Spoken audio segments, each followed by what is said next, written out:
उसके बाद इनकी जो पुस्तक है वो पॉलिटिकल लिबरलिज्म, नहीं, पॉलिटिकल लिबरलिज्म, इनके विचार थोड़े चेंज हो गए, क्योंकि उसमें 1970s और 80s के दौर में न्यू सोशल मूवमेंट शुरू हुई, जहाँ बहुत सारे जो आइडेंटिटी पॉलिटिक्स शुरू हुई, बहुत सारे जो ग्रुप्स ने अपने राइट्स की डिमांड करना शुरू कर दी। एक प्लुरलिस्टिक सोसाइटी की बात हम कह सकते हैं। तो रॉल्स ने कहीं ना कहीं अपने जो सिद्धांत, जैसा कि उन्होंने स्टार्टिंग में भी कहा था कि हम अपने जो सिद्धांतों को हम समय के अकॉर्डिंग हम उसको थोड़ा चेंज उसमें ला सकते हैं।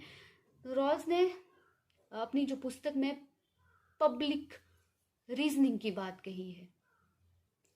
प्लुरलिस्टिक जो सोसाइटी है हमारी, तो उसको हम, उसकी जो प्रॉब्लम्स को हम कैसे सॉल्व कर सकते हैं, तो कहीं ना कहीं हम एक पब्लिक रीजन के ऊपर आ सकते हैं। सोसाइटी में हालांकि बहुत सारे बिलीव्स है, जैसे रॉल्स ने बात की है, ओवरलैपिंग कंसेंसस की बात कही है उन्होंने। हमारे जो मॉरल है, रिलीजियस व्यूज अलग अलग हो सकते हैं, लेकिन हम कहीं ना कहीं एक सिमिलर एक एग्रीमेंट पर आ सकते हैं, जिसमें जैसे फॉर एग्जांपल रॉल्स बात करते हैं कि जैसे किसी कंट्री में बहुत सारे लोग रहते हैं, तो कहीं ना कहीं जो वहाँ का जो कॉन्स्टिट्यूशन है, वहाँ का जो बेसिक जो स्ट्रक्चर है, वो लोगों की एक एग्रीमेंट के ऊपर बेस्ड होना चाहिए। कोई भी चीज़ हम सोसाइटी में करते हैं वो डिस्कशन के ऊपर होनी चाहिए, चाहे हम किसी पॉलिसी को सपोर्ट, सोशल पॉलिसी को सपोर्ट कर रहे हैं, या फिर किसी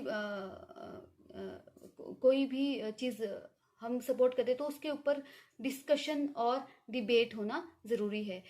तो रॉल्स ने बोला है कि we may have various believes, various philosophical और जो हमारे जो एक मॉरल, जो रिलीजियस जो पर्सपेक्टिव हो सकते हैं, लेकिन कहीं ना कहीं हम कुछ चीज़ों में एक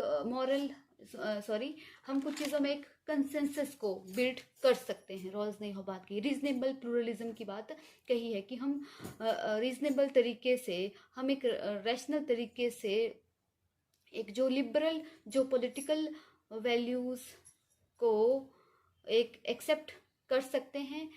रिलीजियस और जो फिलोसफिकल जो डॉक्ट्राइन्स, हालांकि वो तो डिफरेंट होगी, आपकी अलग अलग होगी, लेकिन फिर भी हम एक तरह का लोगों में कॉपरेशन या एग्रीमेंट को अचीव करने की कोशिश कर सकते हैं। अगर लोग अपने रिलीजियस बिलीव्स या दूसरे चीज़ों पर रहे, तो उनके बीच में तो डिसएग्रीमेंट हो जाएगा, जिसको रॉल्स बोलता है रीजनेबल डिसएग्रीमेंट। लेकिन अगर हम उन डिसएग्रीमेंट के बावजूद एक पब्लिक रीजनिंग के द्वारा कि हमारे लिए क्या सही है, उसको रीजनिंग के माध्यम से, डिबेट और डिस्कशन के माध्यम से लाने की कोशिश करें, तो कहीं ना कहीं वो सोसाइटी के लिए अच्छा होगा। जैसे कि मान लो जी, जैसे कॉन्स्टिट्यूशन में हम बात करते हैं कि लिबर्टी, इक्वलिटी, फ्रेटर्निटी, तो कहीं ना कहीं ये ऐसी चीज़ें हैं जिस पर सब लोग एग्री करना चाहेंगे। रॉल्स की काफ़ी क्रिटिसिज्म्स भी हुई है, तो इस जो कम्युनिटेरियनिस्ट है या फिर लिबर्टेरियंस है, तो उनकी चर्चा भी हम करेंगे। अभी के लिए इतना ही। Thank you.